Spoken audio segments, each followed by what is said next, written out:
আল্লাহকে ভয় করার প্রথম অর্থই হলো গুনাহ ছেড়ে দেওয়া, গুনাহ ছেড়ে দেওয়া, গুনাহ ছেড়ে দেওয়া, গুনাহ ছেড়ে দেওয়া। আল্লাহর নবী বলেন ওয়া ইন্নাল ফুজুরা ইয়াহদি ইলান নার। নবী বলেন উম্মত, গুনাহ শেষ পর্যন্ত তোমারে জাহান্নামে নিয়ে যাবে। আল্লাহ বলেন ইয়া আইয়ুহাল্লাযীনা আমানু কু আনফুসাকুম ওয়া আহলিকুম নারা। আল্লাহ বলে মুমিন, হে ঈমানদার, তোমার নিজেকেই জাহান্নামের আগুন থেকে বাঁচাও, পরিবারের সদস্যদেরকেও জাহান্নামের আগুন থেকে বাঁচাও। অথচ জাহান্নামের আগুন তো বন্ধু জাহান্নামেই। দুনিয়ায় জাহান্নামের আগুন কই? যেখান থেকে বাঁচাইতে বলল, দুনিয়াতে তো আগুন নাই, দুনিয়াতে তো এটা দুনিয়ার আগুন, জাহান্নামের আগুন তাইলে কোথায়? তাফসীরের মধ্যে লিখছে অর্থাৎ গুনাহ থেকে বাঁচাও, তার মানে প্রতিটা গুনাহই জাহান্নামের আগুন। ওয়াকুদুহান নাস ওয়াল হিজারা। আল্লাহ বলেন মনে রেখো বান্দা, জাহান্নামের আগুনের লাকড়ি হবে মানুষ এবং পাথর। প্রতিটা মানুষকে জাহান্নামে ফেলবে। জাহান্নামের আগুন আগের চাইতেও বেশি ধাও ধাও করে জ্বলবে। লাকড়ি যত দেয় যেমন আগুন বাড়তে থাকে, তুষ যেমন দিলে আগুন বাড়তে থাকে। আল্লাহ বলেন মানুষ যখন জাহান্নামের আগুনে ফেলবে, জাহান্নামের আগুন তত বেশি জ্বলতে থাকবে, ধাও ধাও করবে। ওয়াল হিজারা, বড় বড় পাথর ছুঁড়ে মারবে, জাহান্নামের আগুন আরো ধাও ধাও করে জ্বলবে। আমরা তাফসীরের মধ্যে পড়ছি বন্ধু, এই আয়াত যেদিন নাজিল হয়েছে, ওয়াকুদুহান নাস ওয়াল হিজারা, জাহান্নামের আগুনের লাকড়ি হবে মানুষ।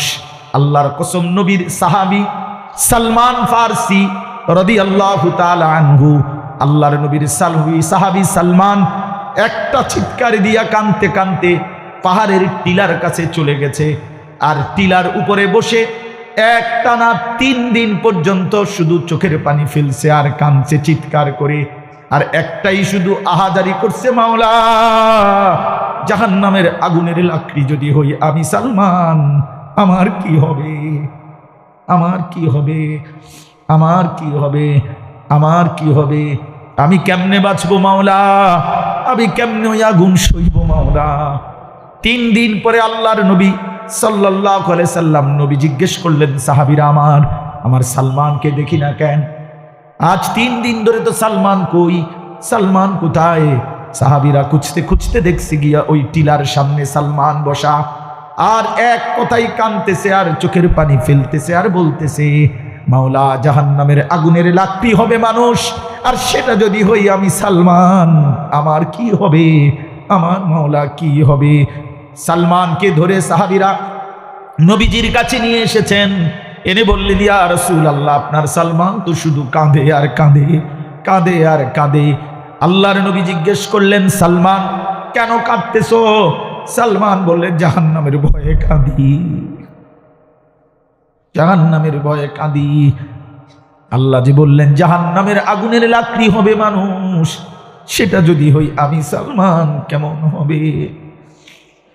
আল্লাহর নবী তখন বললেন, সালমান আমি কসম করে ওয়াদা দিচ্ছি, সালমান তুমি চোখের পানি ফেলো না, জান্নাত তোমার জন্য অপেক্ষা করছে।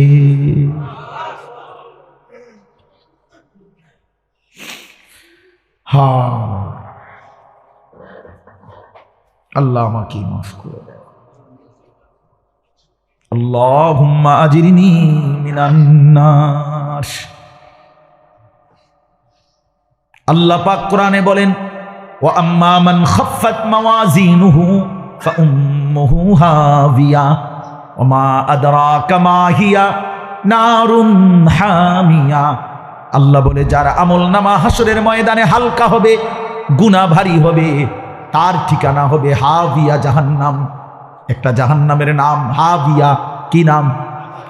আল্লাহ এবার বলে, বন্ধু ওয়া মা আদরাকা মা হিয়া, আপনি কি জানেন কিনা বন্ধু এই জাহান্নামটা কেমন? আল্লাহ নিজেই বলেন নারুন হামিয়া, সবচেয়ে বেশি প্রজ্বলিত, সবচেয়ে বেশি ধাউ ধাউ করে ভীষণ উত্তাপওয়ালা আগুন জাহান্নাম যেটা, ওইটার নামই হলো হাবিয়া। আল্লাহর নবী তখন, এই আয়াতের তাফসিরে স্পষ্ট আছে, তাফসিরে কুরতুবিতে আমি নিজে পড়ছি। আল্লাহর নবী বলেন, সাহাবীরা শুনো, তোমাদের দুনিয়ার এই আগুনের চাইতে জাহান্নামের আগুন 70 গুণ বেশি উত্তাপ। নারুকুম হাদিহি জুজউম মিন 70 জুজআম মিন নারি জাহান্নাম। আল্লাহর নবী বলেন, দুনিয়ার আগুন জাহান্নামের আগুনের 70 ভাগের 1 ভাগ। কয় ভাগের কয় ভাগ? 70 ভাগের 1 ভাগ জাহান্নামের আগুনের চাইতে দুনিয়ার আগুন। তাইলে দুনিয়ার আগুনের চাইতে আরো 69 গুণ বেশি জাহান্নামের আগুন। বন্ধু, শেষ হয় নাই হাদিস। এইটুকু শুনবার পরে আল্লাহর কসম, হাদিসে আছে সাহাবীরা লাফ দিয়া উঠছে, লাফ, চিৎকার দিয়া উঠছে সাহাবীরা।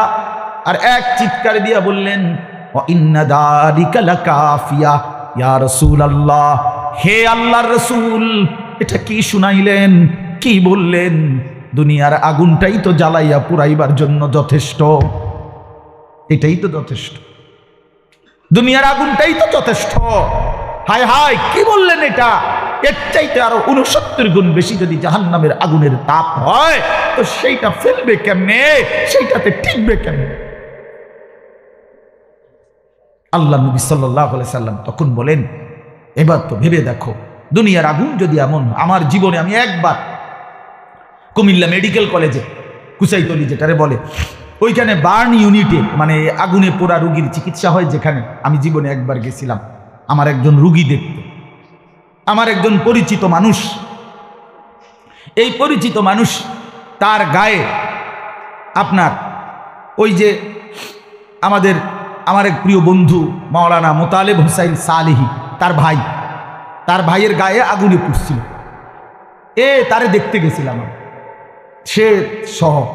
পরে তখন আমি দেখছি যে তার এই আগুনে পোড়া পায়ের রানের এই জায়গাটা থেকে চামড়াগুলো যে ড্রেসিং করতেছে, তখন ওই নার্স চামড়াগুলো ছিঁড়া ছিঁড়া খুলতেছে। আল্লাহর কসম, মানুষের চিৎকার কেমন হইতে পারে আমার জীবনে আমি ওই একদিনে দেখছি, যে আগুনে পোড়া মানুষ কেমনে চিল্লায়, কি পরিমাণ চিৎকার করতেছে, মনে যেন কলিজা ছিঁড়ে যাচ্ছে, কলিজা ছিঁড়ে যাইতেছে, তার এই পোড়া চামড়াগুলো যে উঠাইতেছে। তাহলে ভেবে দেখেন, আমিও ভাবি, আপনিও ভাবেন, ইনসাফের সাথে ভেবে দেখেন, দুনিয়ার আগুন যদি এতটা মারাত্মক ভয়ানক হয়, তার চাইতে 69 গুণ বেশি গরম জাহান্নামের আগুনের অবস্থা কি হবে? আল্লাতী তাত্তালিউ আলাল আফইদা, কোরআন শরীফে আল্লাহ বলছে, জাহান্নামের আগুন প্রথম মিনিটেই কলিজা শুদ্ধা পোড়ায়া ফেলে। সরাসরি কোরআন, একেবারে প্রথম মিনিটেই একই সাথে দুনিয়া জাহান্নামের আগুন কলিজা শুদ্ধা পোড়াইয়া ফেলে। আরো ভয়ঙ্কর কথা হইল, আল্লাহ বলছে, বান্দা, দুনিয়ার আগুন লাগলে তো কিছুক্ষণ ছুটাছুটি করা যায়, বাঁচার জন্য দৌড়াদৌড়ি করা যায়, কিন্তু জাহান্নামের আগুন যার গায়ে লাগানো হবে, তো ইন্নাহা আলাইহিম মুসাদা ফি আমাদিম মুমাদ্দাদা, মজবুত খুঁটির মধ্যে আগে শক্ত রশি দিয়া বাঁধ দিবে, এরপরে আগুন লাগবে। তুই বেঈমান তখন কেমনে নড়বা কেমনে? এটা নাই কোরআন শরীফ? ওয়াইলুল লিকুল্লি হুমাযাতিল লুমাযা, এই সূরাতে আছে, আল্লাযী জামাআ মালান ওয়া আদ্দাদা ইয়াহসাবু আন্না মালাহু আখলাদা কাল্লা লায়ুনবাযান্না ফিল হুতামা ওয়া মা আদরাকা মাল হুতামা। এই যে আল্লাহ বলেন, হুতামা নামক আগুন কেমন? নারুল্লাহিল মুকাদা আল্লাতী তাত্তালিউ আলাল আফইদা, কলিজা শুদ্ধা জ্বালায় ফেলে। আল্লাহ আমাদেরকে মাফ করে দেন। চলেন ভাই, এজন্য ফিকির করি। আমার শায়েখ আল্লামা মুফতি মুশতাকুন নবী কাসিমি হুজুর অনেক সময় একটা সুন্দর কথা বলে। হুজুর বলে, বাপ, হতাশ হওয়ার কিছু নাই, জান্নাত এত কঠিনও না যে চেষ্টা করলেও মিলবে না, আবার এত সহজও না যে বিনা চেষ্টায় মিলে যায়। আপনি কষ্ট করে মেহনত করলে, আমল করলে, ভালো রাখার চেষ্টা করলে নিজেকে, এরপরও জান্নাত পাবেন না। না, জান্নাত এত কঠিনও না, আবার এত সস্তাও না। একেবারে আপনি বন খাইবেন, বিড়ি খাইবেন, সুদ খাইবেন, ঘুষ খাইবেন, আমনের বেডি বেফরদা, আমনের পোলা নামাজ পড়ে না, আমনের ঘরে প্রতিদিন রঙিন টেলিভিশনে নাচ গান নাটক সিনেমা চলে, আমনে বাটপারি সিটারি 2 নম্বরই 6 নম্বরই রোজগারি করবেন, আর আমনের বেহেশত যাইবেন গা, এত মামুর বাড়িও। কথা বুঝেন নাই? এতটা কি না, মামুর বাড়িও না, এটা মামুর বাড়িও না, এত সহজও না। এত সহজও না, এত কঠিনও না যে চেষ্টা করেও মেহনত করেও পাবো না, আবার এত কঠিন সহজও না যে বিনা চেষ্টাই মিলে যায়, বিনা চেষ্টাই মিলে যায়। 2 কাতার টাইলস দিয়া অনেকে মনে করে জান্নাতের বুঝ হইছে, তো 2 কাতার টাইলস দিছে, 4টা সিলিং ফ্যান দিছি তো মসজিদে, আমি ব্যস্ত যাইতাম না, তো কে যাইব না? আরে লোকই তো নাই, আমনে ছাড়া লোকই তো নাই। 4টা ফ্যান 2টা লোক কয়জন আছে? আমনে ছাড়া ব্যস্ত যাই না, লোকই তো নাই। বেহেস্তে তো আপনি একটা মানে 4টা ফ্যানের দাম নাইলে 3000 করে 12,000 টাকা, বেহেস্ত বুঝি 12,000 টাকা কি তো করে? এটা কি আসলে বেহেস্তটা কি? তাইলে 2টা রুম আর একটা বারিন্দা, এইটা বেহেস্ত নাকি? তো এত মামুলি হয়ে গেল কেন? এত খামখেয়ালি হয়ে গেল কেন? আখিরাতকে আমরা বড় খামখেয়ালি মনে করেছি। কাল্লা বাল তুহিব্বুনাল আজিলা ওয়া তাযারুনাল আখিরা।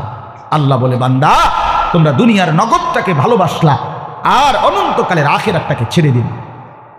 ওয়া তুহিব্বুনাল মালা হুব্বান জাম্মা। আল্লাহ বলে, মালকে বড় শক্তভাবে কঠিনভাবে ভালোবাসলা, হায় বান্দা আখিরাতকে ভুলে গেল। এই জন্য প্রিয় ভাই, চলেন আমরা যে কয়জন বসছি আমরা নিয়ত করি আমরা আমাদের আখিরাত সাজাবো, আমরা আমাদের আখিরাত সাজাবো। দেখেন কোরআনুল কারীমে আল্লাহ তাআলা বলছেন, এই কথাটা সুন্দর কথা বুঝেন, জীবন, হায়াত, লাইফ, বেঁচে থাকা, খোদার কসম আল্লাহ বলছেন এটা শুধুই আখিরাত। জীবন কাকে বলে? নবী আল্লাহ বলছেন, ওয়া ইন্নাদ দারাল আখিরাতা লাহিয়াল হায়াওয়ান। সরাসরি কোরআনের আয়াত। আল্লাহ বলেন আখিরাতই হচ্ছে জীবন, হায়াওয়ান মানে বেঁচে থাকা, জীবন। আল্লাহ বলছেন আখিরাতই হচ্ছে জীবন, আখিরাতই হচ্ছে জীবন। তাহলে দুনিয়াটা কি? এখানে যে আমরা আছি এটা কি? তা আল্লাহ বলছে এটা হলো লাহাবুন, তামাশা, লাইবুন, খেলাধুলা, এটা গুরুর, ধোকা, এটা ধোকা, এটা তামাশা, এটা তামাশা। আর 24 ঘন্টা মৃত্যু যার কাঁধের কাছে, মৃত্যু যাকে তাড়া করে, অ্যাক্সিডেন্ট নিয়ে হয়ে যায়, কাইথনি হয়ে যায়, পৈরানি যায়, এক বিপদ নিয়ে হয়, এই সারাক্ষণ পেরেশানি, বিপদ, মৃত্যু, অসুস্থতা, মরণ ব্যাধি, এমন কোন পেরেশানি সারাক্ষণ যার কাঁধের উপরে, তার আবার জীবন কি? তাই না? ভেবে দেখলে এটা আর কিসের জীবন মিয়া? কিসের জীবন?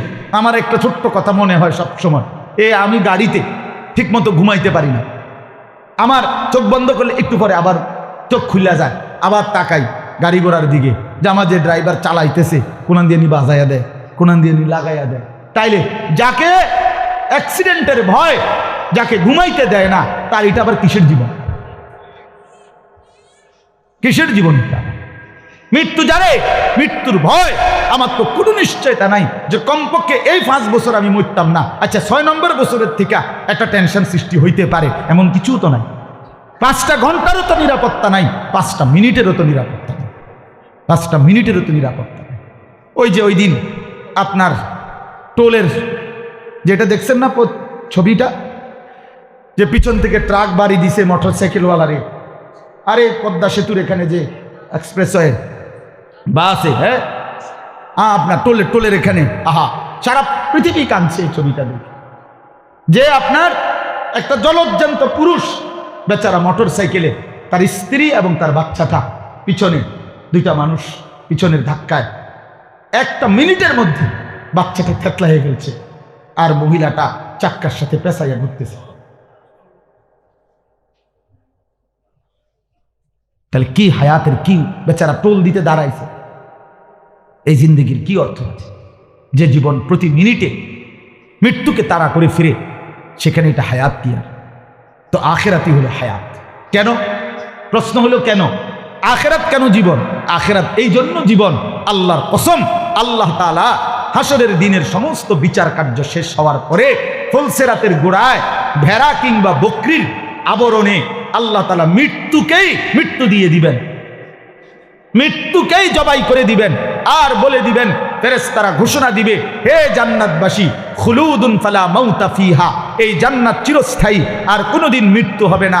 জাহান্নামীদেরকে বলে দিবে, খুলুদুন ফালা মাউতা ফিহা, এই নাফরমান, এটা চিরস্থায়ী, আর কোনোদিন মরবি না।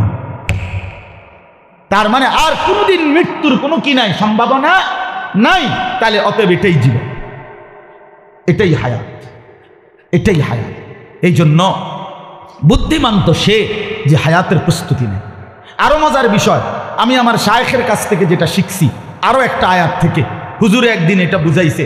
কোরআন শরীফে আছে জাহান্নামী নাফরমান ব্যক্তি হাসরের ময়দানে, কথাটা খেয়াল করেন, কোরআন শরীফে আছে আল্লাহ বলছে হাসরের ময়দানে জাহান্নামকে টেনে ফেরেশতারা আনবে। ওয়াজিআ ইয়াউমাইদিন বিজাহান্নাম, ৭০,০০০ আগুনের শিকল দিয়ে ফেরেশতারা জাহান্নামকে টেনে হাসরের ময়দানে আইনা হাজির করবে। হাজির করিলেই এই নাফরমান ব্যক্তি, পাপী ব্যক্তি জাহান্নামের দিকে এক নজর তাকাইয়েই ইয়াউমাইদিন ইয়াতাযাক্কারুল ইনসান, তার দুনিয়ার জীবনের সব কথা, নাফরমানির কথা মনে পড়বে। কিন্তু আল্লাহ বলেন ওয়া আন্না লাহু যিকরা, কিন্তু বলো না বান্দা সেদিন মনে পড়ে কি লাভ হবে? লাভ কি হবে মনে পড়ে? ফায়দাটা কি হবে? লাভ কি হবে? তখন আল্লাহ বলতেছেন নাফরমান একটা কথাই বলবে, ইয়াকুলু, সে তখন বলবে, পাপী ব্যক্তি, ইয়া লাইতানি, হায় আমার মন্দ কপাল, কদ্দামতু লি হায়াতি, এই যে লি হায়াতি, আমি যদি আমার জীবনের জন্য, আমার হায়াতের জন্য দুনিয়া থেকে কিছু পাঠাইতাম। তাহলে এই হায়াতি বলতে কোন জায়গা বুঝাইছে? এই যে এখন হাসরের আখিরাত, আখিরাত মানে আমি যদি আমার জীবনের জন্য, হায়াতের জন্য কিছু পাঠাইতাম, তাহলে বোঝা গেল এখানে হায়াত বলতে, জীবন বলতে কোনটাকে বুঝাইছে? আখিরাত, আখিরাত, আখিরাত লি হায়াতি, আমার এই হায়াতের জন্য এটাই জীবন, আখিরাতটাই জীবন। অতএব মুসলমানের বাপ ভাই, আমরা যে কয়জন বসছি কোনো অসুবিধা নাই, কম কিংবা বেশি নয়, অল্পই হোক কথা, কিন্তু এই কথা আমাদের দিলের মধ্যে আনতে হবে যে জীবনের সার্থকতা আখিরাত, বেঁচে থাকার সার্থকতা আখিরাত। যে জীবনে আখিরাত নাই, যেই কলিজার মধ্যে পরকালের ফিকির নাই, খোদার কসম এটা কোনো মানুষের জিন্দেগি না, হয় কোনো মানুষ না, মানুষের বাচ্চাও না। যেই কলিজার মধ্যে আখিরাতের ফিকির নেই, কবরের ফিকির নাই। আরে যারে আল্লাহ কবর ভুলাই দিছে, তোরে আল্লাহ সব ভুলাই দিছে। যারে আল্লাহ আখিরাত ভুলাই দিছে, তুই নাফরমানকে আল্লাহ জানোয়ারে রূপান্তরিত করে দিছে। জানোয়ারে না খায়, ঘুমায়, পেশাব পায়খানা করে, যৌন চাহিদা পূরণ করে, এই জন্য জানোয়ারের না বাচ্চা কাচ্চা হয়, গরু ছাগল কুকুর বিড়ালেরও তো বাচ্চা কাচ্চা হয়।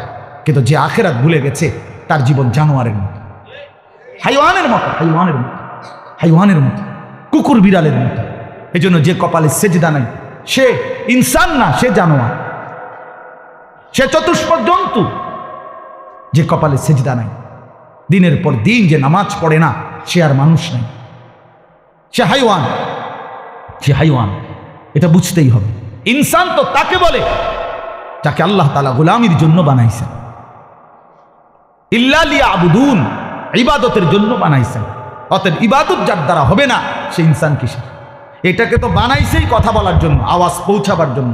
এই মাইকের মাউথ, মাইকের হরন, এখন এটা যদি 10টা মিনিট লড়াইয়াও এটা দিয়ে আওয়াজে বাহির না হয়, কোনোভাবেই সাউন্ড হচ্ছে না, তো তখন মাইক অপারেটর বা মাইকওয়ালাদেরকে লোকে কি বলবে? তোর এটা মাইকও না, মাইকের জাতও না, ফেসা দিয়ে ফিট তোর কোহা দেবে, কিতা দিস বলবে কি না? বলে যে এটা মাইকও না, মাইকের জাতও না, কারণ যে উদ্দেশ্যে বানাইছে সেই উদ্দেশ্য তো হচ্ছে না। ঠিক আল্লাহ তাআলা মানুষকে তো বানাইছেন ইবাদতের জন্য, নামাজের জন্য, সেজদার জন্য, আল্লাহর গোলামির জন্য। অতএব যার দ্বারা নামাজ হচ্ছে না, যার দ্বারা সেজদা নাই, যার দ্বারা আল্লাহর গোলামি নাই, তুই মানুষও না, মানুষের জাতও না বেটা, তুই মানুষও না, মানুষের জাতও না বেটা, তো হাইওয়ান বেটা। এবার আসেন, আমি শুধু কইলে তো আপনি রাগ হইবেন যে হুজুর আপনি মাইক পাইয়া আমারে কইলেন এভাবে না, এবার কোরআন বলে কিনা আপনি দেখেন, তাইলে তো টের পাইবেন। কোরআনুল কারীম স্পষ্ট বলছে ফামাসালুহু কামাসালিল কালব, নাফরমান কুত্তার মতো। সরাসরি কোরআনের আয়াত। কামাসালিল কালব অর্থ কি? কোরআন শরীফে আছে কিনা মহিউদ্দিন ভাই বলে? ইন তাহমিল আলাইহি ইয়ালহাস আও তাতরুকহু ইয়ালহাস। হ্যাঁ, এখানে এক বেঈমানের উদাহরণ দিয়ে বলছে আল্লাহ, যে ওই বেঈমান কুকুরের মতো, যে পাইলেও জিহ্বা লম্বা করে ফেলে, যে না পাইলেও জিহ্বা লম্বা করে রাখে। কুকুরের স্বাভাবিক, পেলেও জিহ্বা লম্বা করে, না পাইলেও কি লম্বা করে? তাইলে আল্লাহ তাআলা বেঈমানকে, নাফরমানকে কুকুরের সাথে তুলনা দিয়েছেন কিনা? কথা বলেন না কেন? আচ্ছা, নবীজি বলছে কিনা শুনেন। তাইলে তো আর থাকে না, আল্লাহ বললে নবী বললে আর কার লগের আগবেন। তা নবীজি বলছে কিনা যে শেষ বলে চাই নবী কোনো আবার নবী সেভ করলো কিনা, কমপক্ষে না নবী কোনা উম্মত আমিও না। আর দুনিয়া জিফা অতালিবুহা কিলাব, নবীজি বলছে দুনিয়া একটা পচা লাশের মতো, আর শুধুই দুনিয়ার পিছনে যে দৌড়ায় সে কুত্তা। কিলাব অর্থ বহু বচন কুকুর, কালবুনের বহু বচন হলো কিলাব। এখন কার কাছে যাবেন? এখন কে? এখন খাজা বাবা, হ্যাঁ এখন দয়াল বাবা, তার কি? যার আল্লাহ নাই, যার রসুল নাই, তার এরপরে কি আর কেউ আছে? কেউ আর কেউ। এই জন্য আমরা ইনশাআল্লাহ এখন শেষ কথা হলো, এই এতগুলো কথা বলার অর্থ হলো আমাদের জিন্দিগি আখিরাত। বলেন আমাদের জীবন কি, আমাদের ফিকির কি, আমাদের প্রস্তুতি কি, আমাদের প্রতিযোগিতা কি? ওয়াফি যালিকা ফালিয়াতানাফাসিল মুতানাফিসুন। আল্লাহ কোরআনে বলছে বান্দা প্রতিযোগিতাই যদি করতে হয় আখিরাতের প্রতিযোগিতা করো। লিমিসলি হাদা ফালিয়ামালিল আমিলুন। আল্লাহ বলে বান্দা মেহনতি যদি করতে হয়, কর্মই যদি করতে হয়, জান্নাতের জন্যই মেহনত করো। ফালিয়ামালিল আমিলুন, আমলকারীদের আমল করা উচিত, মেহনতকারীদের মেহনত করা উচিত। লিমিসলি হাদা, এমন জান্নাতের জন্য, আখিরাতের জন্য। তাহলে ইমানদারের মেহনত হবে আখিরাতের জন্য, ইমানদারের পরিশ্রম হবে আখিরাতের জন্য, ইমানদারের উপার্জনও হবে আখিরাতের জন্য, ইমানদারের জিন্দেগির রাত দিন কাটবে আখিরাতের জন্য। আল্লাহ আমাকেও তৌফিক দান করেন, আমাদের সন্তানদেরকেও তৌফিক দান করেন, আমাদের বিবিদেরকেও তৌফিক দান করেন, আমাদের সমস্ত দোস্ত আহবাবদেরকেও আল্লাহ তাআলা তৌফিক দান করেন। শোনেন আল্লাহ রসুল, ওই বেটা তুমি উঠো কেন বারবার? এমনি শুধু দুই পাও ছড়াইয়া বসো, এমনি বসো, এমনি এমনি আসুন ধরে বসো বেটা, এই তোমার যেমনি সুবিধা এমনি বসো, সমস্যা কি? আল্লাহ নবী সাল্লাল্লাহু আলাইহি সাল্লাম বলেন ইদা আইকাদার রাজুলু আহলাহু। এই দেখেন তাহলে সহজেই বুঝবেন। আল্লাহ নবী বলেন যদি কেউ তার পরিবারের সদস্যদেরকে ফজরের নামাজের জন্য জাগিয়ে দেয়, ওয়াসাল্লা বিহিম জামিআন, এবং সকলকে নিয়ে নামাজ আদায় করে, মহিলারা মহিলা ঘরে, পুরুষ জামাতে আদায় করে। কোন নামাজ? কোন নামাজ? জোহরের পরে যেটা পড়ে, হ্যাঁ আগে সকালবেলা ভোরে। এরপরে নবীজি বলেন কুতিবা ফিদ্দাকিরিন আল্লাহ কাসীরান ওয়াদ-দাকিরাত, পুরা ফ্যামিলিকে আল্লাহ তাআলা বেশি বেশি জিকিরকারী পুরুষ এবং নারীদের অন্তর্ভুক্ত করে দিবেন। পুরা ফ্যামিলি জাকিরিন শাকিরিন। আর জাকিরিনের পুরস্কার কি? আ'আদ্দাল্লাহু লাহুম মাগফিরাতান ওয়া আজরান আযীমা। রব্বে কারীম বলেন বেশি বেশি জিকিরকারী পুরুষ নারীর পুরস্কার কি? আল্লাহ বলেন আমার মাগফিরাত তো আমি তাদের জন্যই রেডি রাখছি। আ'আদ্দাল্লাহু লাহুম মাগফিরা, আমি তো তাদের জন্যই মাগফিরাত প্রস্তুত করে রেখেছি। আমার বান্দা আসলেই মাফ করে দেব, আসলেই মাফ করে দেব। আর কি দেবেন আল্লাহ? যদি বলেন মাওলা মাফ করে আবার ছেড়ে দিবেন কিনা? দুনিয়ার নিয়ম হলো বন্ধু, যদি কোনো অপরাধী কেউ মাফ করে তো বলে দেয় ঠিক আছে মাফ করে দিলাম, যাও, ঠিক না? যাও, ঠিক আছে, আর কখনো করো না, সাবধান, খেয়াল রাখো, এমন যেন আর না হয়, মাফ করে দিলাম, যাও। এতটুকু পাই এই দুনিয়াওয়ালা খুশি যে মাফ করে দিছে। তো রব্বে কারীম বলে আমার বান্দাকে আমি যদি মাফ করে দেই, এরপরে যদি বান্দাকে বলি বান্দা ঠিক আছে যাও, আমার বান্দা বলবে মাওলা আমি আপনার থেকে কই যাব? গোলাম তার মনির থেকে কই যাবে?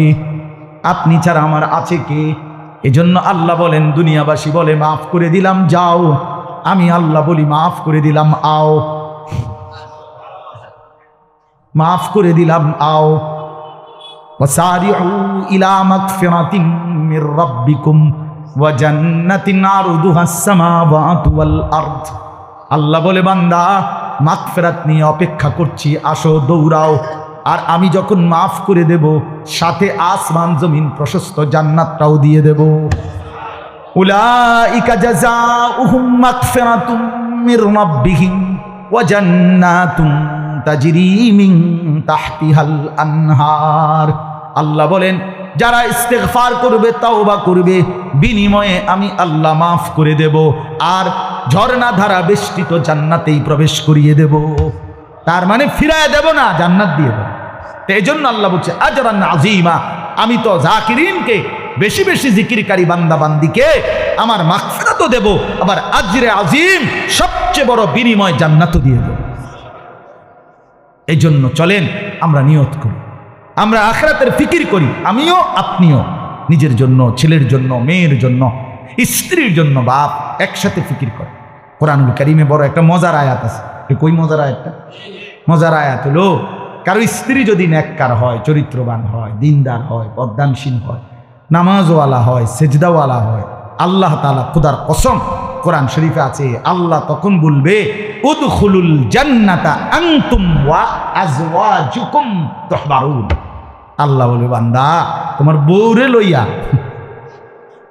উইথ ওয়াইফ, তোমার ওয়াইফকে নিয়া, তোমার বিবিকে সাথে নিয়ে খুশি খুশি হাসতে হাসতে হাত ধরাধরি করে গলাগলি করে আমার জান্নাতে উদখুলুল জান্নাতা আনতুম ওয়া আজওয়াজুকুম, সাথে বিবিকে সঙ্গে নাও, তুহবারুন, খুশি খুশি হাসতে হাসতে হাসতে হাসতে, ইউতাফু আলাইহিম বিসিহাফিন মিন যাহাবিন ওয়া আকওয়াবিন মিন ফিদ্দা। আল্লাহ বলে ভিতরে ঢুকলেই দেখবা তুমি আর তোমার বিবির সামনে জান্নাতের ভেতরেই তোমাদের জন্য স্বর্ণের থালা, রৌপ্যের গ্লাস ঘুরতেছে। ইউতাফু মানে তাওয়াফ করছে, ঘুরতেছে ঘুরতেছে। জান্নাতি স্বামী স্ত্রী তখন বলবে প্লেটে না ঘোরে, খাবার কই, গেলাসে না ঘোরে, পানিও কই। এরপরে কি আয়াতের বাকিটা কি কন? ফিহা না ওয়ানে আসেনি না, ফিহা ওয়া ফিহা মা তাশতাহিহিল আনফুসু ওয়া তালাযুল আয়ুন। না, হ্যাঁ, আল্লাহ বলে বান্দা ঘাবড়াইও না, প্লেট ঘোরে, গ্লাস ঘোরে, তুমি মাপতে পারো, কই কিচ্ছু দে নাই। আল্লাহ বলে তোমার অর্ডারের অপেক্ষায়, তুমি বলতে দেরি, পৌঁছতে দেরি হবে না। তুমি কোনটা খাইবা এখন তোমার এনা রুচি, তুমি এনা বলবা কি খাইবা বান্দা, তুমি অর্ডার দাও, তৎক্ষণাৎ সার্ভ করা হবে।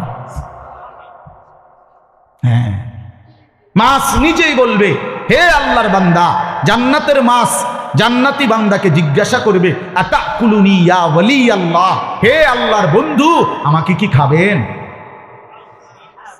তো জান্নাতি বলবে খাবো।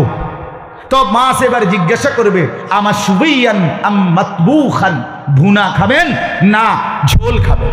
মাতবুখ মানে ঝোলওয়ালা রান্না, আর মশবি মানে পোড়ানো, অর্থাৎ ফ্রাই, ফ্রাই করা। ভুনা, ভুনা খাবেন না ঝোলওয়ালা খাবেন? বলেন কি খাবেন? সুবহানাল্লাহ, আপনি কইবেন কিটা না খাইবেন?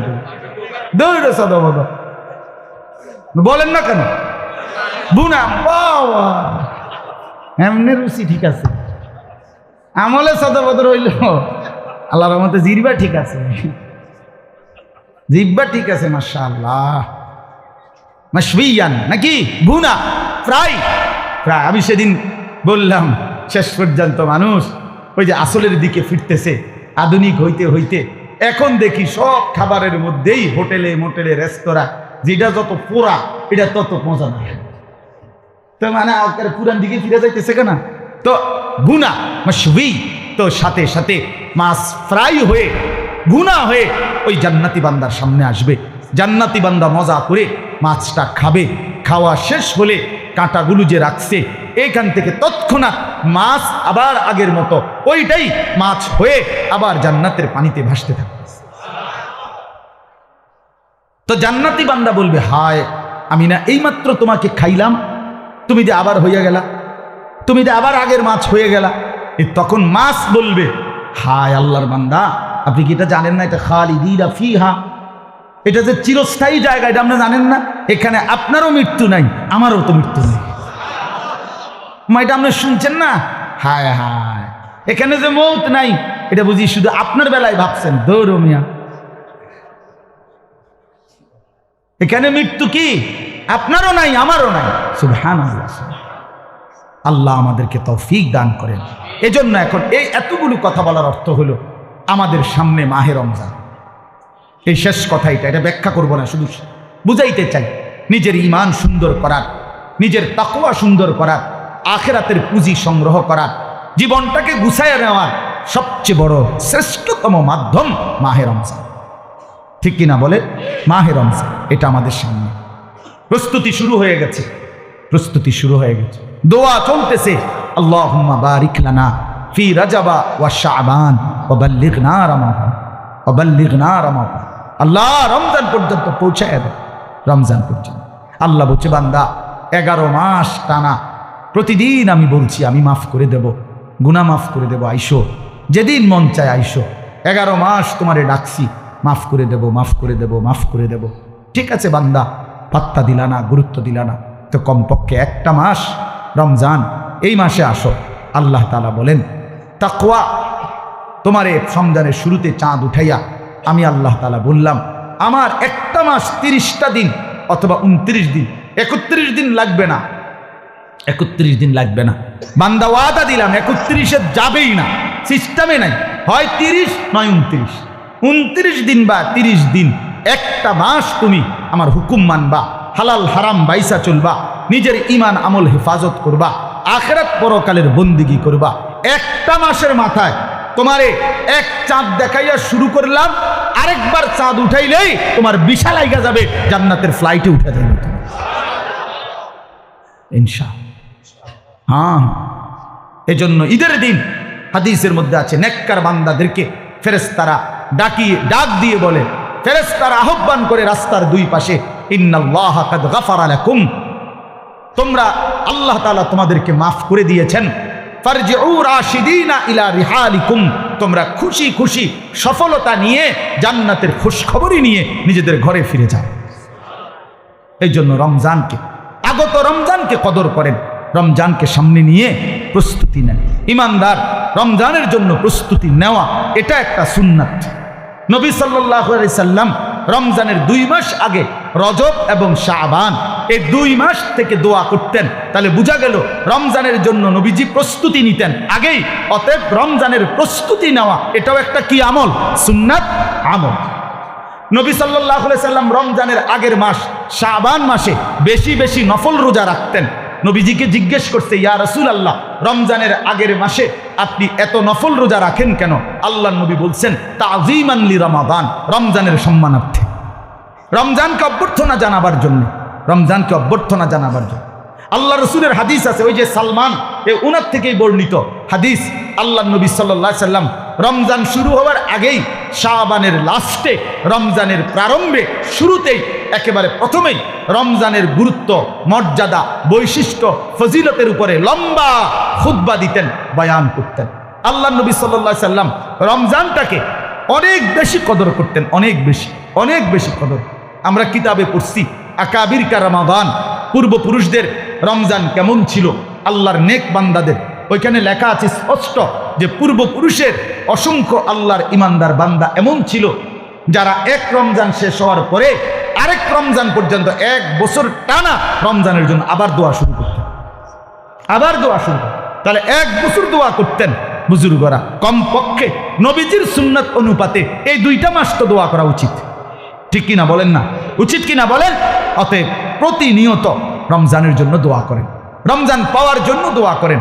রমজানে পৌঁছলো, আল্লাহ নবী সাল্লাল্লাহু আলাইহি ওয়াসাল্লাম এত বেশি হাদিস বলছে, এত বেশি, ইনশাআল্লাহ আপনারা আপনাদের মসজিদের উলামায়ে কেরাম, ইমাম সাহেব থেকেও শুনবেন। আল্লাহ নবী সাল্লাল্লাহু আলাইহি ওয়াসাল্লাম এত বেশি নেকির কথা এই রমজানের ব্যাপারে বলছে। সবচেয়ে বড় কথা হইল, বলতে বলতে যেন আল্লাহ তাআলা বলছে নবীকে, বন্ধু সব বাদ দেন, আপনি এক কথাই বলে দেন যে বান্দা রোজাটা রাখছে আমার জন্য, আমি নিজে তার বিনিময় দেব। এনে 2টা রাওয়ায়াত, আনা আজিজি বিহি আনা উজজা বিহি। এক অর্থ হইল রোজাদারকে আমি আল্লাহ নিজ হাতে বিনিময় দেব, আরেক অর্থ হইল রোজাদারের বিনিময় সরাসরি আমি আল্লাহ। উজজা অর্থ এটা, মানে আমি বিনিময়, আমি বিনিময়। বান্দা এনে হিসাব কিতাব বাদ দাও, আমি তোমার, এবার তোমার যা লাগবে তা বোঝো না, আমি যেহেতু তোমার, তো তোমার আর টেনশন কি? जो तू मेरा तो सब मेरा, যখন আল্লাহ আমার তো সবই তো আমার, সবই তো আমার, সবই তো আমার। এই জন্য রমজান এত গুরুত্বপূর্ণ। এই জন্য ইনশাআল্লাহ আবার আল্লাহ যদি তৌফিক দেয়, ফেব্রুয়ারির মজলিসেও আমরা চেষ্টা করব 8